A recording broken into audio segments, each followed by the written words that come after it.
টাঙ্গাইলের কালিহাতীতে ট্রেনে কাটা নিহত একই পরিবারের ৩ জন সহ ৫ জনের বাড়ি গাইবান্ধার সাদুল্লাপুর উপজেলার দাপেরহাট ইউনিয়নে। শনিবার দুপুরে নিজপাড়া গ্রামে জানাজা শেষে পারিবারিক গোরস্থানে তাদের সমাহিত করা হয়।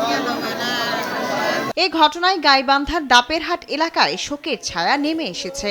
স্বজনদের কান্না ও আহাজারিতে পরিবেশ ভারী হয়ে উঠেছে। এখানে কথা বলার মতো কোনো ভাষা নেই, আমরা একেবারে নিস্তব্ধ হয়ে গিয়েছি। আমার ফুফাতো ভাই, ওর মা নেই, ওর মা প্লাস ওর ছোট ভাই, ওর শাশুড়ি, এক ফ্যামিলি থেকে ৩ জন নাই। আমরা প্রত্যেকবার ঈদে এত মৃত্যু দেখতে চাই না। প্রত্যেকবার ঈদে আমাদের দেশ থেকে অনেক প্রাণ চলে যায়। এমন মর্মান্তিক দুর্ঘটনার শিকার পরিবারটিকে সরকারিভাবে সহায়তার দাবি জানিয়েছেন এলাকাবাসী। গতকাল এই ঘটনাটা ঘটার পর থেকে এলাকায় শোকে স্তব্ধ লাগছে।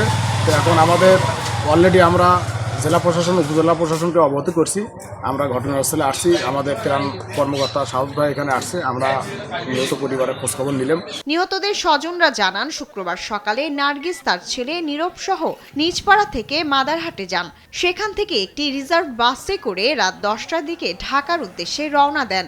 পরে তাদের বাস টাঙ্গাইল জেলার কালিহাতী উপজেলার ধলাটেঙ্গর নামক স্থানে পৌঁছালে তেল শেষ হয়ে গেলে তারা বাস থেকে নেমে ঢাকা টাঙ্গাইল যমুনা সেতু মহাসড়কের পাশে রেল লাইনে বসে পড়েন।